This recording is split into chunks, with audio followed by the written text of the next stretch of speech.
Welcome back to another presentation on Sri Visvanatha Cakravarti Ṭhakura's Madhurya Kadambini, the monsoon clouds of sweetness. In our last discussion, we were introduced to the completely independent nature of Lord Sri Krishna. Viswanath continues in his Madhurya Kadambini to speak of the nature of Bhakti itself and its completely independent nature. Vishwanath writes, similarly, just as the Lord is not dependent on any material cause for his appearance, so his non-different energy, Bhakti, in keeping with its self-manifest nature, is not dependent on any material cause. That Bhakti manifests in an individual without any reason for doing so is the intent of the following Bhagavatam verse, Savai Pumsam Paro Dharmo. Similarly, the word yadrikshaya appears repeatedly in the Bhagavatam and must be understood to mean by its own independent sweet will.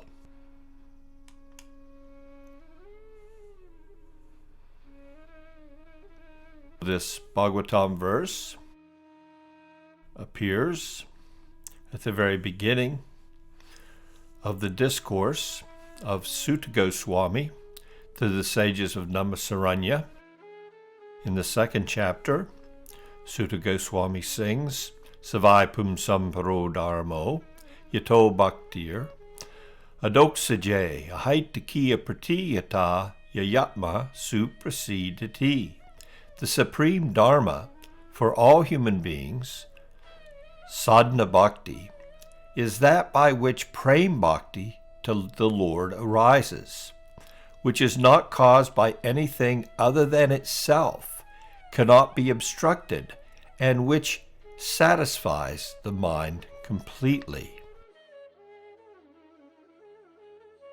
Two significant words here, ahaitaki, it is causeless, and apratiyata, unimpeded, speak to the nature of bhakti not being dependent on anything material and not being obstructed by anything in its execution.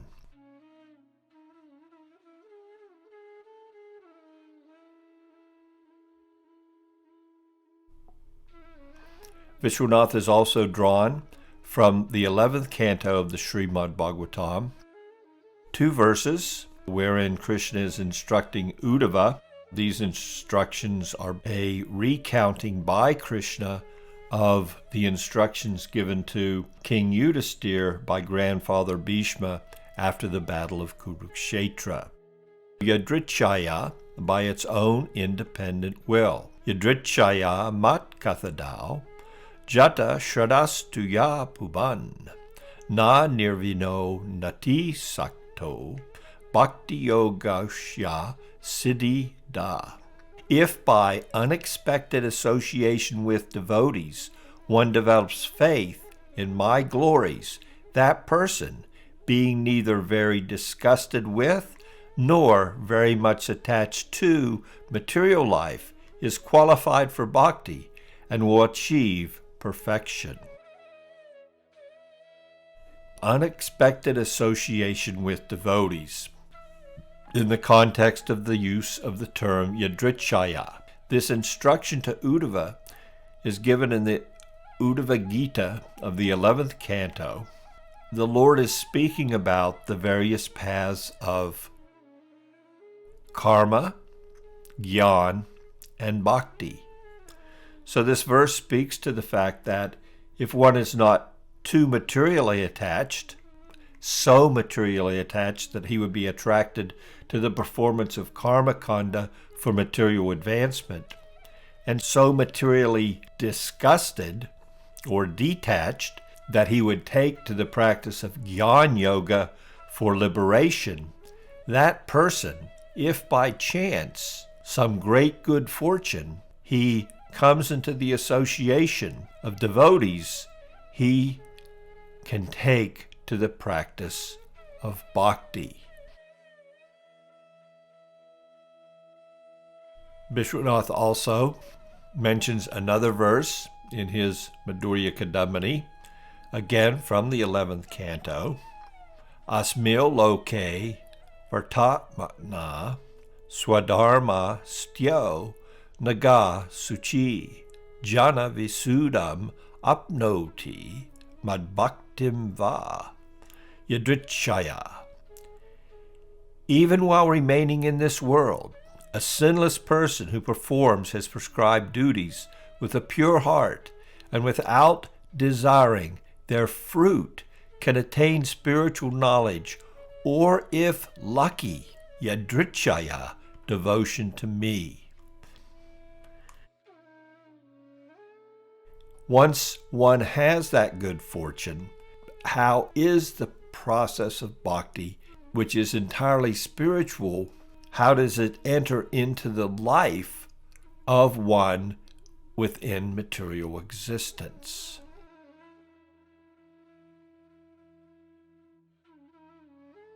And this analogy is given. Independent bhakti spiritualizes a person's senses, and they take on a spiritual nature like her own, like bhakti's own, as fire transforms an iron rod with the qualities of heat and light.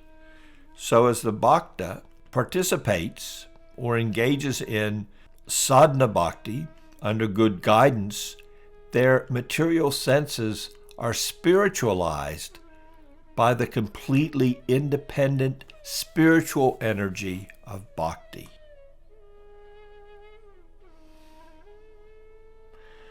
We also find the following in Visvanatha's commentary in the 11th canto of the Srimad Bhagavatam. So, reach success by pure bhakti yoga. Why ask at all about jnana? Uddhava answers with this verse. So it's an interesting point. Why would one who has an opportunity to attain the highest, bhakti yoga, through proper instruction, even enter into the practice of jnana or karma kanda? The meaning is this, Visvanatha writes, pure bhakti does not arise by human effort, since it can only be attained by chance mercy of great devotees. Jnana yoga is attained on its own by those who have understood Tvam, the Atma, by knowledge arising through niskama karma. It is attained by human effort. Those who do not attain pure bhakti should be delivered by this. For this reason, I ask about jnana. In other words, Uddhava inquired about jnana for the benefit of those who want to attain spiritual liberation, but who have not been blessed with the association of Krishna's unalloyed devotee, and therefore have not been provided an opportunity to engage in pure bhakti. Pure bhakti does not arise by human effort, whereas jnana, also karma kanda, are activities whose goal can be attained by our human effort.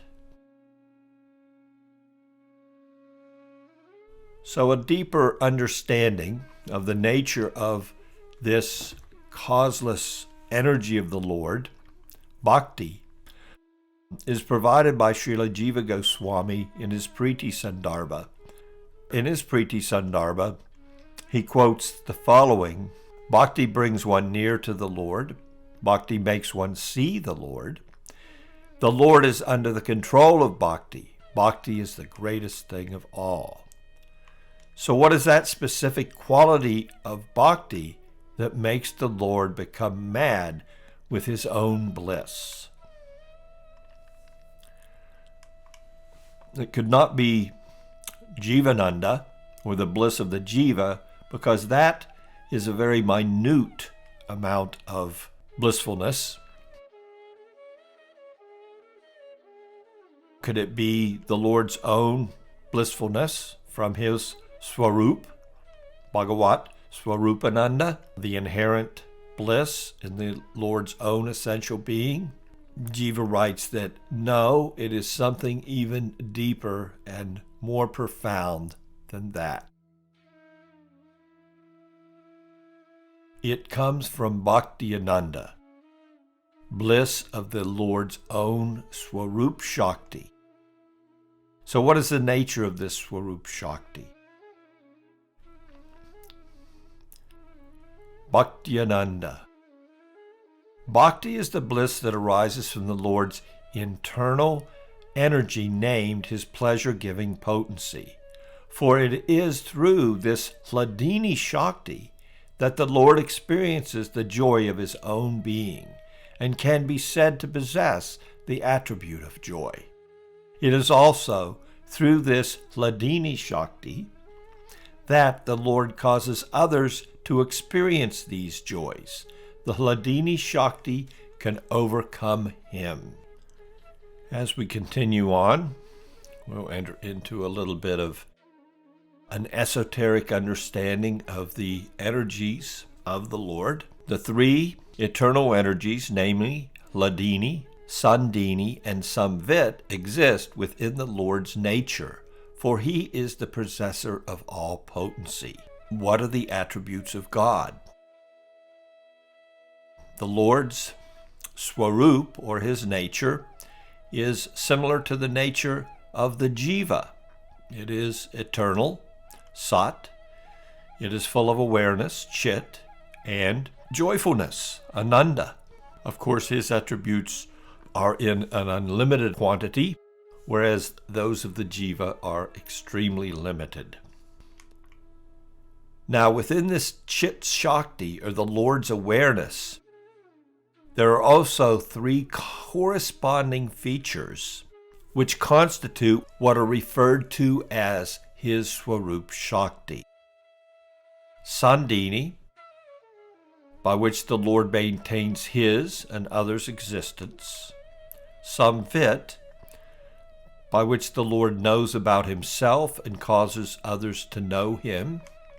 And Hladini, by which the Lord experiences bliss and gives bliss to others. Now, in any manifestation of the Swarup Shakti, one of these three aspects will be predominant, while the other two will also be present, though in a lesser degree. Also, this Chit Shakti possesses one specific function, referred to as Visuddha-sattva, characterized by self-illumination, by which is revealed the Lord in his original form abode with his eternal associates.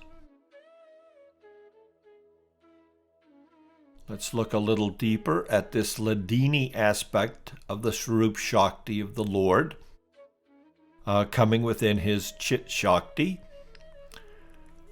by which he experiences bliss and gives bliss to others. Jiva Goswami writes in his Priti Sandarbha, the overwhelmingly blissful function of the Hladini Shakti is eternally being transferred into the devotees, where it has been given the name Bhagavat Priti, or love for the Lord. Therefore, by experiencing the love the devotees feel for him, the Lord also feels an overwhelming love for his blessed devotees. So we're confronted with a very esoteric understanding here, where we find that bhakti, which is apparently seems to be coming from outside of the Lord, it is coming from his association and his exchanges with his devotees, is actually part of his own internal energy. And this energy is able to overwhelm him with joy.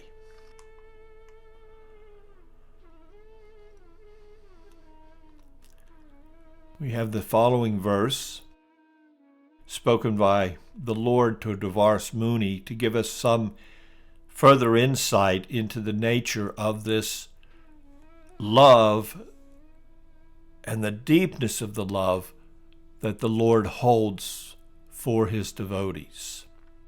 Sarvo hridayam mayam, sarunam hridayam tvaham, mad anyate na jananti, naham tebhyo managapi. The pure devotee is my very heart. What pains him pains me. I am the heart of the pure devotee.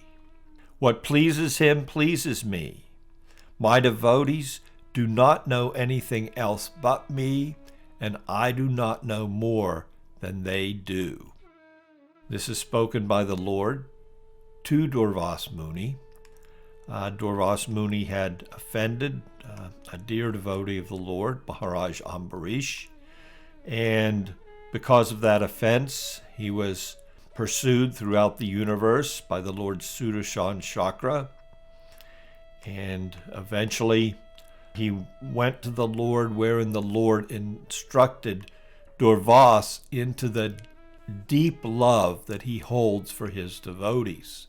In doing so, he expressed to Durvas that if he was to seek any kind of forgiveness for offending Maharaj Ambarish, he would have to do that at the feet of Maharaj Ambarish himself, which Durvas did. At that time, out of humility, Maharaj Ambarish requested the Sudarshan Chakra to give up its pursuit of Durvas.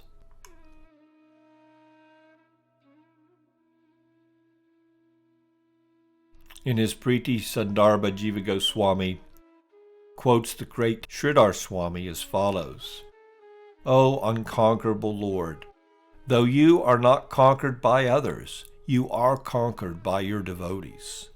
You do this though you are independent, since you are most merciful. They, without desire, are also conquered by you, who give yourself to persons without material desire. So we can thus understand from this discussion that bhakti is of a similar nature as that of the Supreme Lord and self-manifesting, and bhakti depends on no other cause to appear but manifests within the devotee by her own independent will. One engages in the practice of devotion, sadhana bhakti, only to make the heart suitable for the appearance of Bhakti Devi. As we proceed, Vishwanath will reveal more of the extreme mysteries of this aspect of pure, unalloyed devotion. I thank you so much for taking the time to listen to this presentation, and I certainly greatly value your appreciation and hope that you will return again. Hare Krishna.